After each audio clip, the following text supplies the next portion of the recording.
Hi, my name is Nosha, some guys know me as Siobhan, the Spurs Video Podcast. I want to give my shout out first to Toms, who asked for a shout out, and to Jamie T, who's a new follower on Twitter.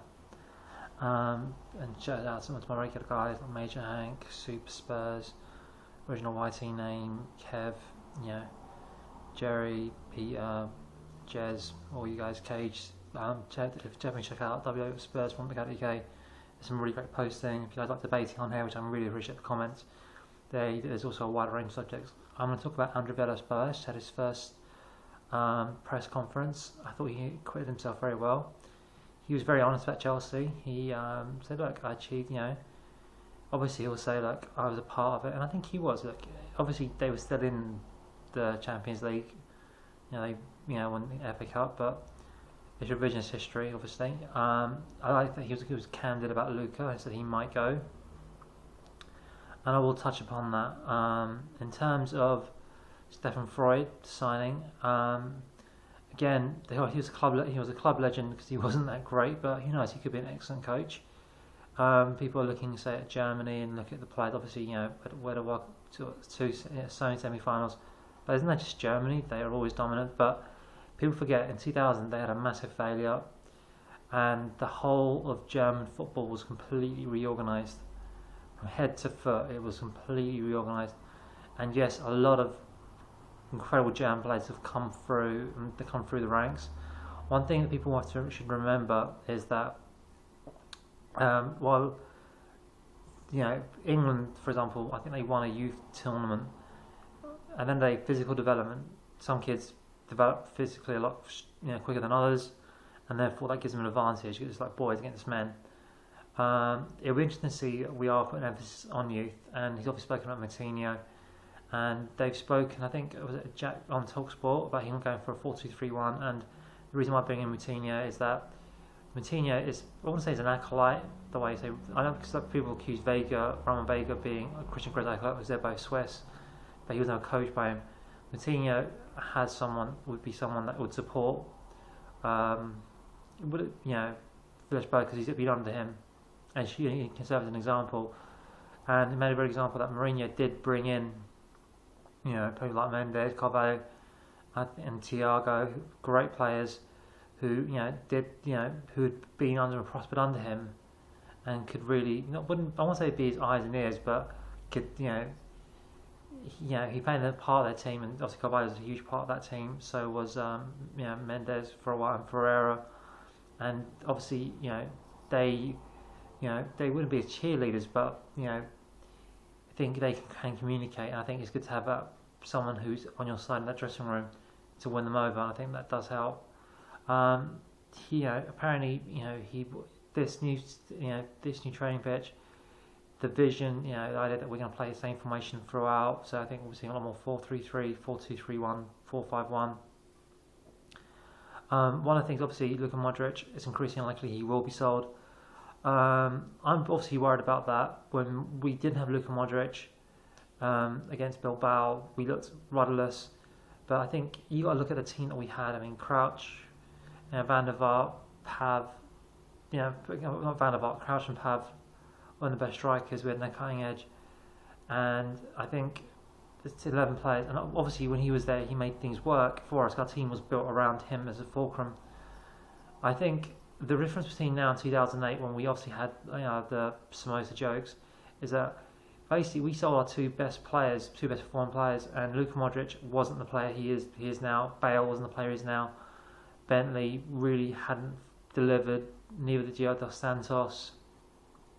And Gomez wasn't delivering, and so a combination of all these things, and he lost the dressing room because they'd been playing in the Europa League rather than in the FA Cup in the Premier League, and I think a lot of wrong decisions have been made.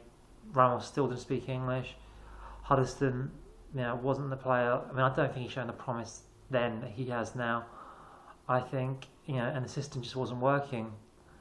I think, will we be affected by losing Luka Modric? Who wouldn't be? He's an excellent player. He's a world-class player. But we have some exceptional players. We've got Bale, Van der Vaart, and Sandro, I think, is an excellent player. Vertonghen, Kabul. Again, Kabul wasn't in. Was there then. I think he's a much better player now, and I give credit's due to Harry Redknapp. Players like Luka have obviously improved. Benny have improved, and there were communication problems, and he's happy to resolve. And I think we've now got players that they know that they can play, and on their day they can beat the likes of Chelsea, Arsenal, Man City, even obviously not last season, but almost Man United, but they can beat Liverpool. They can really beat the really good teams. I think once you have that belief within you, because obviously we just turned it around, but after that kind of cup, it all went down to shit again. I still think Luka Modric could stay. I think obviously PSG, they've won the Champions League and they can offer a lot of money. I think they're not the Champions League. They've won the French League and their Champions League. They can offer a lot of money. Real Madrid, apparently they have to sell to buy, so I don't know why that is. And Levy holds the cards. He got a 4-year deal.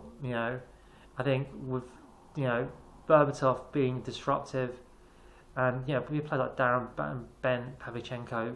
We just made a whole bunch of bloody awful signings under Kamoli, and that just never really got the chance to prosper. I mean, if you look at those players from 2008, the only player that anyone knew anything about was Luka Modric. And let's face it, Luka Modric is the only player, apart from is that a player that's really prospered. It's become an integral part of the team. So off that 50, 60 odd million, he's the only player that really went on to become anything. I think we've bought well, and Vertonghen, excellent player. I'm wondering how well he'll adapt. Loris, again, I know Super Spurs said he's an excellent player. He can actually he rates his ability. I'm just worried about his keep on crosses. Obviously I don't want to go him as Mark 2, but Friedel's there, and I think that will push him. The other thing, I think we've got Walker, Norton. Walker's an excellent player. Hopefully he'll evolve and go to that next level. Hopefully we're going to get Adebayor, so we'll have a striker, and I think we won't be a toothless tiger.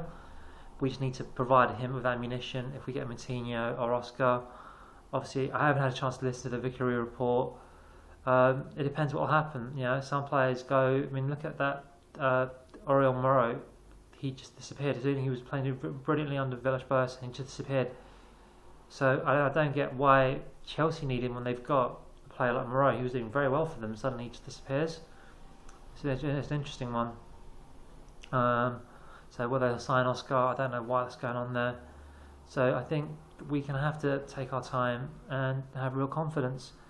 As always, please click on the ad links as they appear, let them out, and help support me. If you can help me support me a bit, I'd be really grateful. Please check out Spurs Forum.co.uk. They're up, and this goes out. My shout out goes out for this particular part 1. YouShubes part 1 goes out to Debs, and I'm hoping that they don't sell back Rafa van der Vaart. I know how much he loves him, and so I hope he doesn't get sold. I think he's an immense player, and I don't think he'll be sold. And we spoke, and I think if we go to the 4-2-3, and that was, again, check out TalkSport. They actually, if you ignore, there is a wanker on there. I forgot his name. He's one that pissed off Carragher, but if you can ignore him, there was some good stuff on there, and they get some good interviews, and I do learn a lot, and I'll give my opinion from what they've been saying, and go from there. And as always, come on, you Spurs.